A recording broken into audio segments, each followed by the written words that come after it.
শখের বসে বা জেদ থেকে কাজ শিখে এরপর শখের বসে এটাকে প্রফেশন হিসেবে চুজ করে লাখ টাকা ইনকাম। ফারহানা রহমান মাহি পরিবারের ছোট সন্তান হওয়ায় এক একজনের ইচ্ছে ছিল এক এক রকম। কেউ চাইতো ফারহানা গান শিখুক, কেউ বা চাইতো নাচ শিখুক, তবে তিনি নিজে চাইতেন চিত্র অঙ্কন করতে। বাসায় বললাম যে আমি এরকম ছবি আঁকা শিখবো। তখন আমার আব্বু আবার একটু শিল্পমনা মানুষ ছিলেন, তিনি গানটা খুব পছন্দ করতেন। সে আবার বললেন যে ছবি আঁকা না, তুমি গান শিখো, গান সুন্দর লাগবে। তো আবার আমার বোনেরা বললেন যে গানের চেয়ে ভালো হয় মনে হয় নাচ শিখলে। তো এইভাবে করে ওই ফর্মটার মধ্যে আমি একটা একটা করে লিখতাম। আমি নিজেই লিখেছিলাম, আমি তখন ক্লাস 1-এ পড়ি। একবার লিখেছি চিত্রাঙ্কন, সেটা ফ্লুট দিয়ে কেটে তারপরে আবার গান অ্যাড করলাম, তারপরে সেটাও কেটে আবার নৃত্যকলা অ্যাড করলাম। তো এরপর আবার আমার আম্মু বলতেছে যে নাচ শিখলে বেশি মেকআপ করতে হবে, চেহারা নষ্ট হয়ে যাবে, গানটাই শিখো। নৃত্যকলা কেটে আবারও গান অ্যাড করা হয়। তো এরকম শিখবো আমি একটা, বা আমি আসলে একটা নিয়ে ফ্যামিলির এই যে ব্যাপারটা যে এইটা না এইটা শিখো, এইটা না এইটা শিখো। কিন্তু মাহি চিত্রাঙ্কন শিখতে আগ্রহী, এই ব্যাপারটা পরিবারকে বোঝাতে সময় লেগে যায় 1 বছর। অবশেষে জন্মদিনের উপহারের টাকা দিয়ে চিত্রাঙ্কনের জন্য ভর্তি হন বাফায়। অফিসের যেই যারা ভর্তি নেয় আর কি, সে আমার দিকে একবার তাকায়, ফর্মের দিকে একবার তাকায়, বলে ফর্মটা কোথায় ছিল আসলে, এত বেশি ফ্লুইড দিয়ে কাটা শুধুমাত্র বিভাগীয় বিষয় বা বিষয়টা কি হবে বিভাগে সেটার উপর। তো পরে বললাম যে হ্যাঁ, যা আছে তাই এটাতেই ভর্তি নেন। 17 বছর ধরে ছবি আঁকেন মাহি। এর মধ্যে অনেক প্রতিযোগিতায় অংশগ্রহণ করেন। একটি প্রতিযোগিতায় 3য় স্থান লাভ করায় মন খারাপ হয় তার। এরপর আর পিছে ফিরে তাকাতে হয়নি তাকে। অনেক প্রতিযোগিতায় পার্টিসিপেট করেছি, পুরস্কার আছে, সার্টিফিকেটস আছে। আমি একটা প্রতিযোগিতায় ফার্স্ট 3rd হয়েছিলাম প্রথম একটা কম্পিটিশনে। তো সেটা থেকে খুব মন খারাপ হয় এবং এরপর থেকে ফার্স্ট হওয়া শুরু করি। বেশ কিছু ক্রেস্ট আছে।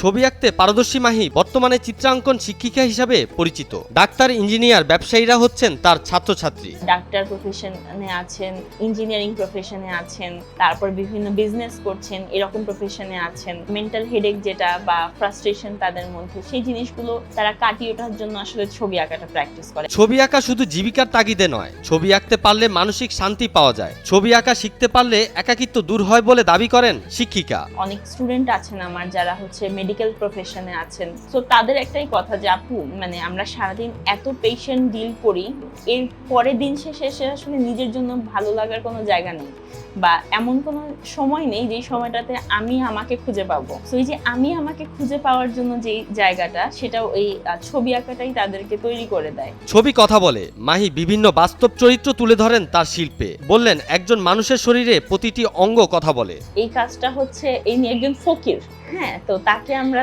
নিয়ে আসছিলাম। তাকে একটা পেমেন্ট দেওয়া হতো, প্রতিদিন সেভাবে বসে থাকবে, আমরা তাকে দেখে দেখে আঁকবো। এগুলো মূলত বলা হয় যে ফিগার স্টাডি। আর ছবি আঁকার জন্য যদি কেউ ছবি আঁকতে চায়, শিল্পী হতে চায়, ফিগার স্টাডিটা খুব গুরুত্বপূর্ণ। কারণ একটা মানুষের ফিগারে অনেক কিছু, চোখের পাপড়ির ভাঁজ থেকে নিয়ে শুরু করে হাত পায়ের পেশি, বডি ল্যাঙ্গুয়েজ, প্রত্যেকটা জিনিসই কিন্তু কথা বলে।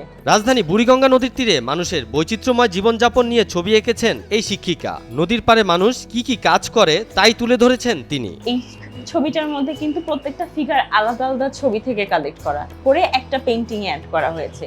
যে এখানে ফিগারগুলো যে বিভিন্ন কাজ করছে, যে এই ভদ্রলোক একটা কাজ করছেন, ইনি একটা কাজ করছে, এই পাশে এনারা 2জন কাজ করছে, এখানে আবার এরা। সো টোটাল জিনিসটা কম্পোজিশনের আর কি, যে সাজানো, যে অনেকগুলো ছবি থেকে অনেকগুলো সাবজেক্ট ফিগার আমি কালেক্ট করে একটা ছবিতে আমি সাজিয়েছি। মাহির ছবির মধ্যে ফুটে ওঠে গ্রাম বাংলার জীবনযাপন। এক একটি ছবি বিক্রি করেন অনেক দামে। এই কাজটা কেনার জন্য বলেছিলেন যে 40,000 হলেও ঠিক আছে এটা, কিন্তু এইটা আসলে আমার হাজবেন্ডের শৈশবের সাথে রিলেটেড। এই ছবিটা, সে যে এখানে মার্বেল খেলতেন, এটা তার গ্রামের একটা ছবি।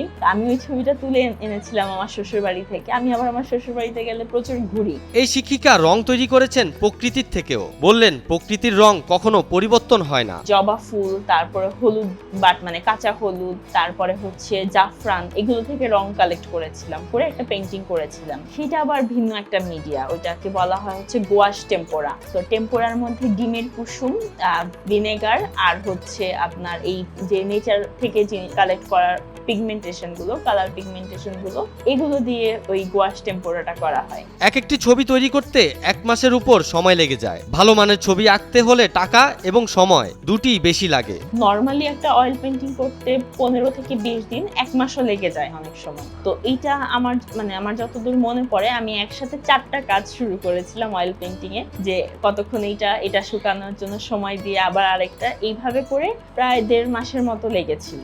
আর অয়েল কালারটা টু বি অনেস্ট একটু এক্সপেন্সিভ। যেমন আমি যে কালার টিউবগুলো ইউজ করি ক্যামেল ব্র্যান্ডের, ক্যামেল আর্টিস্ট অয়েল পেন্টিং গুলো, সো ওই পেইন্টের শেডগুলো এক একটা টিউব 600 থেকে 700 টাকার মতো পড়ে যায়। তো সেখানে আমার 12 থেকে 15টা রঙের শেড মিনিমাম লাগে। আর এছাড়াও ব্রাশ, তারপরে হচ্ছে কালার প্যালেট, টার্পিন তেল, লিনশিট তেল, সবকিছু মিলিয়ে আসলে অয়েল কালারটা একটু এক্সপেন্সিভ হয়। ফারহানা রহমান মাহি বললেন, চিত্রাঙ্কনে অনেক ভালো পেশা, এখানে প্রতিযোগিতা খুবই কম। এই কাজ শিখে ভালো ভবিষ্যৎ তৈরি করতে পারেন মানুষ। আমি ছবি আঁকা শেখাচ্ছি, বা আমি এখানে আসলে বলা যায় যে যারা শিখতে চায় তাদেরকে তৈরি করছি আমি। অনেক স্টুডেন্ট আছে আমার যারা আমার কাছ থেকেই ছবি আঁকা শেখা শুরু করেছেন এবং এখন অনেক ভালো ভালো কাজ করেন। ডেফিনেটলি এটাতে ভালো ক্যারিয়ার আছে। সাকিব সোহান, নিউজ 24।